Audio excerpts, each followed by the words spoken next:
Hi guys, I'm Adam Wilborn from WhatCulture, aka the Christmas Dork. And I'm Andy Murray from WhatCulture, aka Bald Neville. And this is the news. You've done it again, you silly ginger. Damn it! Well, Andy Murray, we have a new entry in our latest series, The Real Reason. Do you know the real reason why Rey Mysterio returned to WWE? Actually, I do, because I just wrote it up for the website. Well, I'm glad you asked. The real reason Rey Mysterio returned to WWE is apparently to give his son Dominic a bit of a foot in the door, basically. Give him some opportunities. Remember little Dominic, is it true, Dad? Is it true? You know, Eddie Guerrero's his dad. He wants to get into WWE. He's now 21 years old. He's massive. Well, he's massive in photos next to his dad. He is apparently looking to get into wrestling, to get into WWE, and Rey Mysterio has organised for him to get training with the likes of Lance Storm, Jay Lethal. He's going to be training with Booker T very soon, and the reason we know this is because Booker T was on Conan's podcast recently, and it was all revealed there.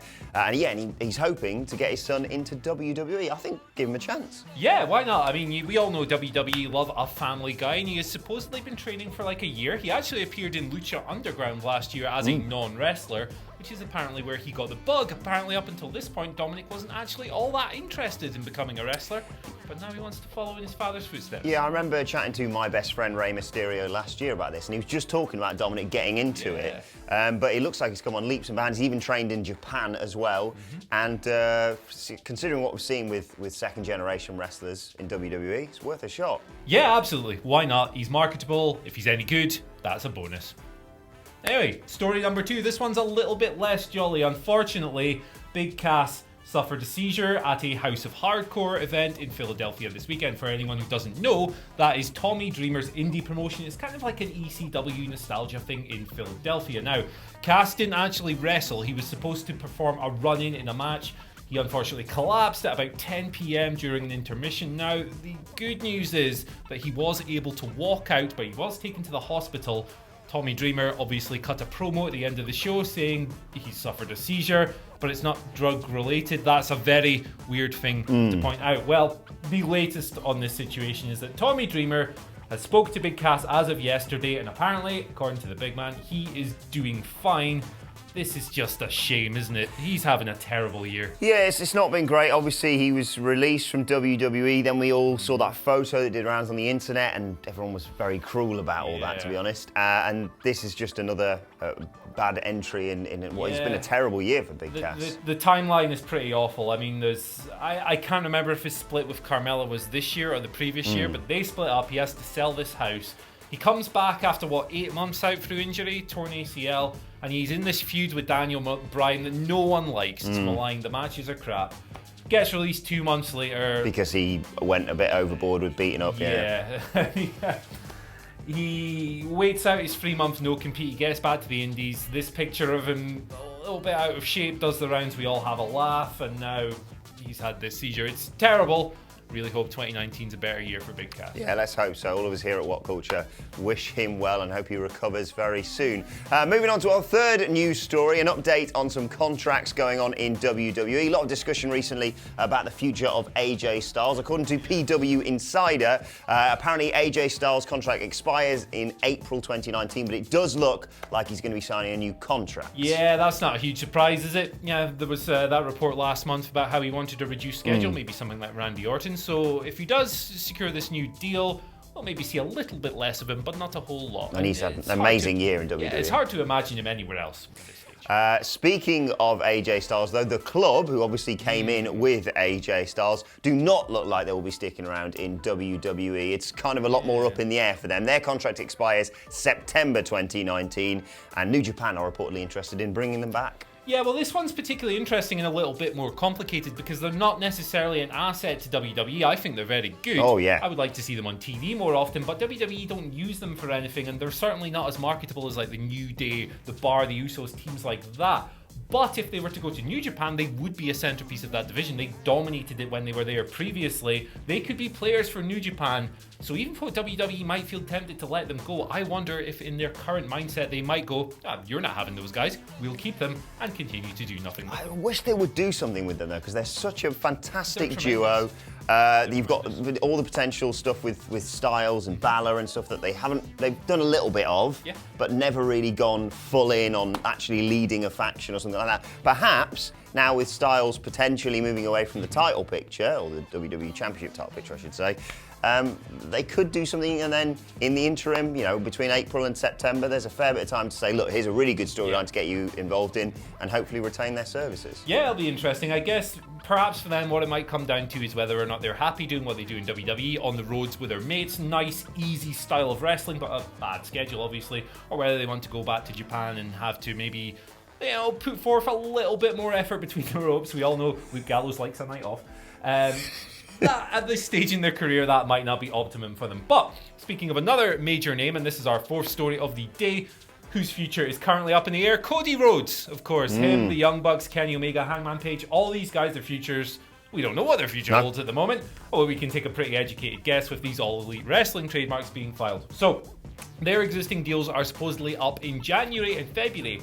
And Cody was recently on a live edition of the Bruce Pritchard Something to Wrestle podcast, in which a caller asked him specifically whether or not he was going to go to WWE, and Cody claimed that he actually turned down a WWE contract offer a couple of weeks ago. That's pretty interesting. That is amazing to think that they, we've obviously speculated on this for a long, long time, but we figured with the success of All In, and like you say, with All Elite Wrestling, that maybe that deal was sort of dead in the water, but it appears WWE are going to keep trying, and I hope they do. I would obviously love to see Cody return to WWE. He can probably do a lot better elsewhere, but I'm biased. I'd love to see him back there. I hear you. Like, on the other side of that equation, I would like to see Cody and the guys stay unaffiliated with WWE. I would like to see them at least try and get this rumoured promotion off the ground. I think it would be very interesting. To increase competition, it's better for the business. That should sharpen WWE. But this kind of goes in line with that report the other week that Shagger Dave put out about WWE just going after anyone, even if they're under contract, as Cody still is. They don't care. They've got all the money. They've got a massive legal team. They can pretty much do what they want. They do kind of want to get rid of that Saudi oil money as fast as possible, don't they? They do. Well, you mentioned All Elite Wrestling there. Let's move on to some of your questions that you tweeted at us earlier on at WhatCulture WWE. And Marcel Jura has tweeted to say, if you could pick one name of the current WWE main roster who you'd like to jump ship from WWE to AEW next year, who would you choose? Oh, wow. That's tough. I mean, there's a lot of really good names. Seth Rollins, AJ Styles, all these guys who go over there and have great matches with all these people. But I think I might go for a little bit more of an obtuse choice. Chad Gable. Oh, yeah. Guy's excellent. We barely see him. He's in this stupid banter tag team with Bobby Roode. They don't do a whole lot, but every time we see the guy, he works his arse off, and he always stands out. I would love to see that guy in a featured spot just to see if he can make it at a higher. Yeah, I'm tempted to agree with that in terms of the fact you watch him and you go, God, he does a lot of nonsense stuff, doesn't he, in terms of storylines for WWE. But whenever you watch him in a match, whether he's doing some ridiculous thing that ends up with someone pissing themselves or whatever, his actual technical quality in the ring has never been in question. Oh, he's excellent. I'd love to see him. Charismatic, fun. I'm going to go for a slightly more obvious choice, just someone that I feel WWE are completely overlooking and has been mentioned a million times by everyone as someone to either push or get rid of because he deserves so much better. Finn Balor. I mean, imagine what they could do. He's not going to. No. WWE will fight tooth and nail to keep him there.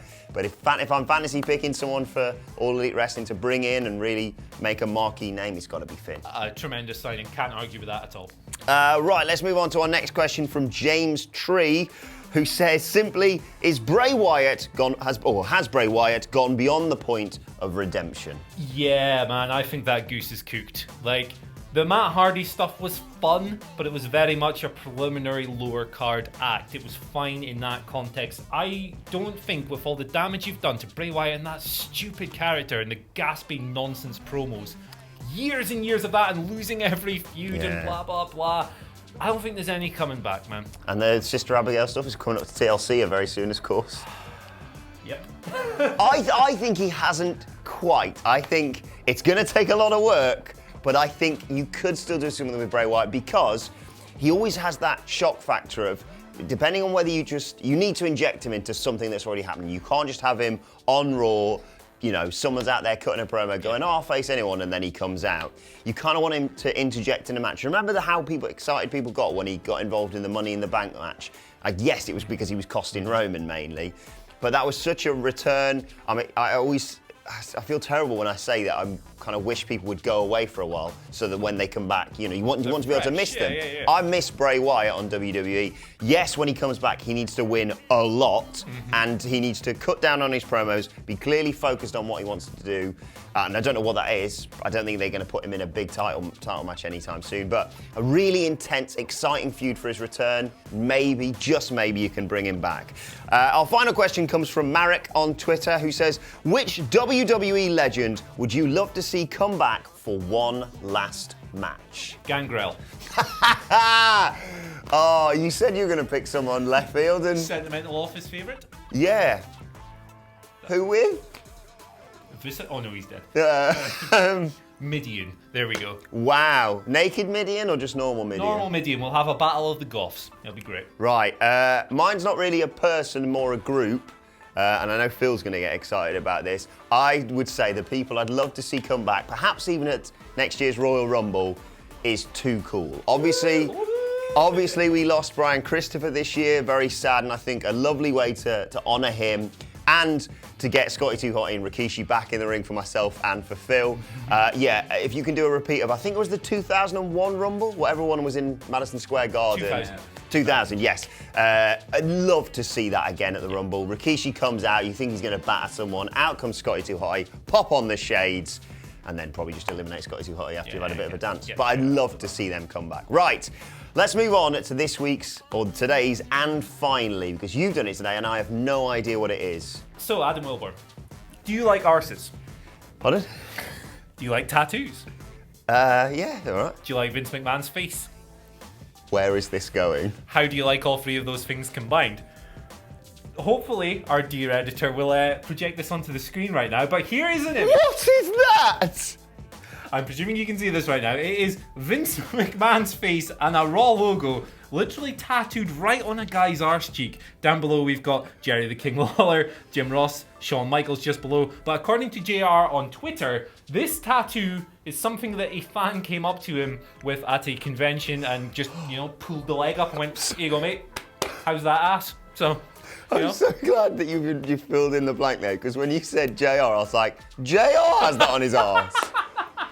I mean, that might brighten the miserable prick up. I mean, what a weird... I mean, I get it. McMahon on the arse does make sense. Yeah, kiss my arse. Yeah, it's but kind of also, like a revenge for the whole Oklahoma thing. Yeah, right? as you also probably seen, there's quite a lot of colours in that. Yeah. That's going to take a long time. Let's look at that again. It's very vivid. It's very, look at the level of detail on that. It goes all the way down his leg Needs to get the updated Raw logo, but, Anyway, vital news there from Andy and Adam. I don't know what I'm going to do with that information, I'll be perfectly honest. Let us know your thoughts in the comment section below. Let us know your thoughts on all today's news stories. And as always, don't forget to like, share and subscribe. And check out our new wrestling podcast by searching for What Culture Wrestling on either iTunes or Spotify. It is very good. And you can check out some more of our recent videos here. Very good as well. Thanks for watching. I've been Adam from What Culture, aka the Christmas Dork. And I've been the very good Andy Murray from WhatCulture, aka Bald Neville. We'll see you soon.